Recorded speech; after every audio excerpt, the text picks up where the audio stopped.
Hello, good morning, and welcome to my last physical day at the Fringe. Of course, I am continuing to review various bits and pieces online. I had a very enterprising email from C Arts when I asked to have access to a couple of shows. They came back and said, "Oh, that's very interesting, the mix there.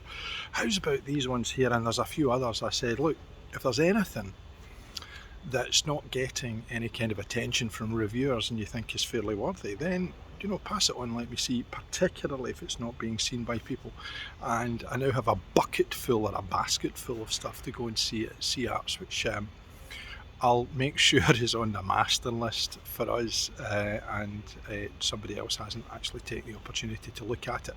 But again, in terms of some of the things that are happening backstage, in the back office kind of support that the Fringe has, that was quite nice to see. The one I'd spoken about from Dance Space, I wasn't able to go and see, unfortunately. But again, good that people are being supportive of artists, because that's what's needed. And I'm going back to the Ed Fringe media app. Today I've got my usual range of eclectic shows to go and visit and things that I'm going to go and see, and I'm looking forward to the day ahead. But there was one which I wanted to go and see, and on the media app I couldn't gain access. Now, the message that was coming up, this was a show that actually came to Edinburgh yesterday, so the idea of all the media tickets being completely sold out puzzled me a little. So whereas this had happened before, and I'd gone to the media people and had gone, "Look, this is the message I'm getting, what does this mean?" "Oh, that means there's media tickets are all gone." Instead of doing that, I went to the space and I said, "Look, this seems a bit strange and odd," and they've booked me in. So that's one issue with the Fringe app. The second issue is about getting through and clicking all the things and not getting the tickets. That's happened to me 2 or 3 times, and there was a point last week where I was looking to come and see a couple of shows, and I was hoping, against all hope, that they were booked. And then the day before, I made the decision, quite unlike me, to be organised and to look and make sure that the tickets were there, and they weren't. And of course what I discovered was that it hadn't gone through. Now, I don't know whether those are two glitches in the app or not, and it's something I'm going to go and report into media at Ed Fringe before the end of this week, because I think that it is something that if people are trying to get access to review things, your biggies like your Guardians and the Stage and the British Theatre Weekly and so on probably don't have this kind of problem that people, mere mortals like us, perhaps suffer from.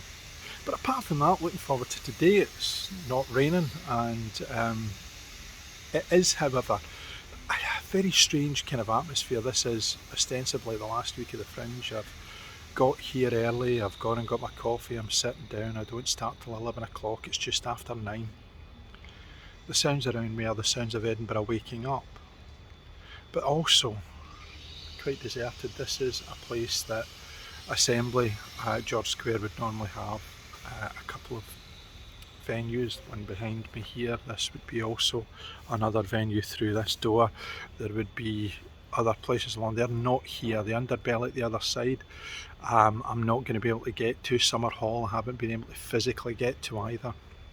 So that's kind of normal. There would normally be ones that I couldn't actually get to, but online I've been able to see some shows from these venues, or at least book into those venues, so that's been good. So today is very much concentrated around the one area, which I think is quite unfortunate, because one of the things that I really loved about the Fringe was the travel, the distance, the getting to different places and seeing what each venue had to offer, which was also by its own token very frustrating, because you weren't able to get to every single thing.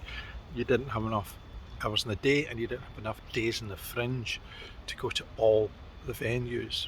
And I often wondered, if you ever wanted to try in that 3.5 week period to visit every single venue, could you?